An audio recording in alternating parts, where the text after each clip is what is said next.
right? You got to be skilled at this. So if you're not skilled at it, we're not going to see any changes.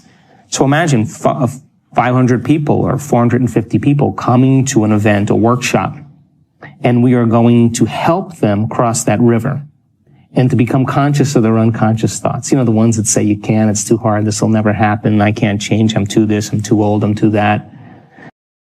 And if they're given the right understanding and the environment is set up where they can begin the application of that. And I have looked at over 1,000 brain scans of people in meditation. And I can tell you that you and I are at our absolute best when we get beyond our analytical mind. When we get beyond ourselves. That's the moment that the brain gets so organized and so coherent.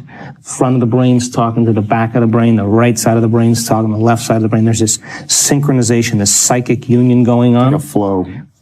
And the person has tears of joy rolling down their face. That gestalt moment, that transcendent event for the person is completely subjective. But my interest is measuring that subjective experience. Sure. And we're capturing amplitudes of energy in people's brains that are 26,000 to 40,000 times normal during that experience. Now, they can't make their brain do that. It's happening to them. And the inner event that's happening to them is more real than any past event. And that's the moment I know their belief is changing.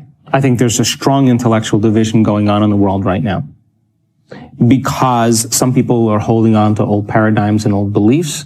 And look, if we're measuring normal, we're going to get normal. I mean, for years, the idea that you couldn't grow new brain cells or couldn't change the brain in some way, that was a belief. And you know why? Because the scientist that was doing the experiment was studying rodents in an unchanging environment. How could there ever be any new connections or new circuitry or new brain cells if there's no new experiences? So I think in the age of information, in the age of technology, ignorance is a choice. And people are beginning to go, hey, I don't need my doctor to tell me about this. I can get on the internet and read it. Hey, I'm going to read a book on quantum physics and I'm going to ask the mysterious questions. I'm going to step outside of convention myself. So once you step outside of convention, you will be considered foolhardy or insane until you're able to produce some type of change. Then you're considered a saint, a holy man, a mystic, a genius. Dare to be original. So I think the camp is divided in a very big way. That's the reason why I'm doing all the measurements. Yeah. Because I want people to understand that the person that healed themselves of that condition, that traumatic brain injury, I want to show you that their brain is better. They're not just saying, I feel better. No, they are better.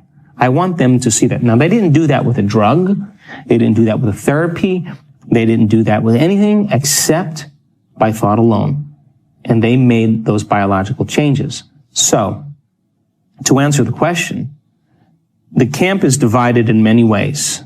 The old paradigms and then the new understandings and the new paradigms. And then there's this little kind of bridge in between, and we're only as good as the people that are willing to execute it. In other words, you got to be skilled at this, right? You got to be skilled at this. So if you're not skilled at it, we're not going to see any changes. So imagine 500 people or 450 people coming to an event, a workshop, and we are going to help them cross that river and to become conscious of their unconscious thoughts. You know, the ones that say, you can't, it's too hard, this will never happen, I can't change, I'm too this, I'm too old, I'm too that. Get beyond what their habits are, what they say unconsciously. Do they complain? Do they blame? Do they make excuses? Do they feel sorry for themselves? They're a program. They talk about others. Then look at their emotional states. Oh my God, I've been guilty for the last 30 years. I didn't even know I was guilty. It just felt like me. I've been unworthy. I didn't even know I was unworthy. It just felt like who I am. And all of a sudden, they start becoming conscious of that. And then they start creating a new change for themselves.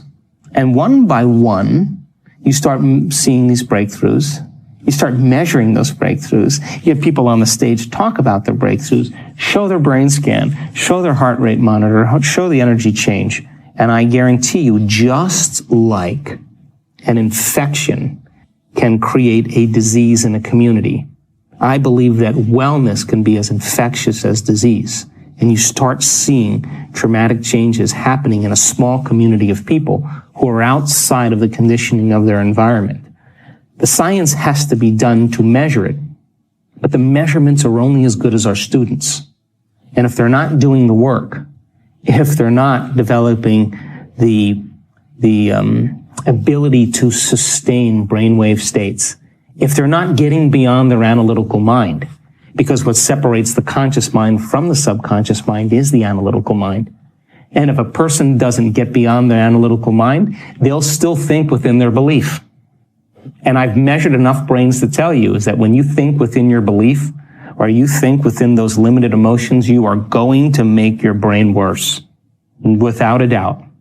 It's only when you transcend that analytical mind, you start falling in to those subconscious programs and you begin to step into the autonomic nervous system where you can change your chemistry and your biology.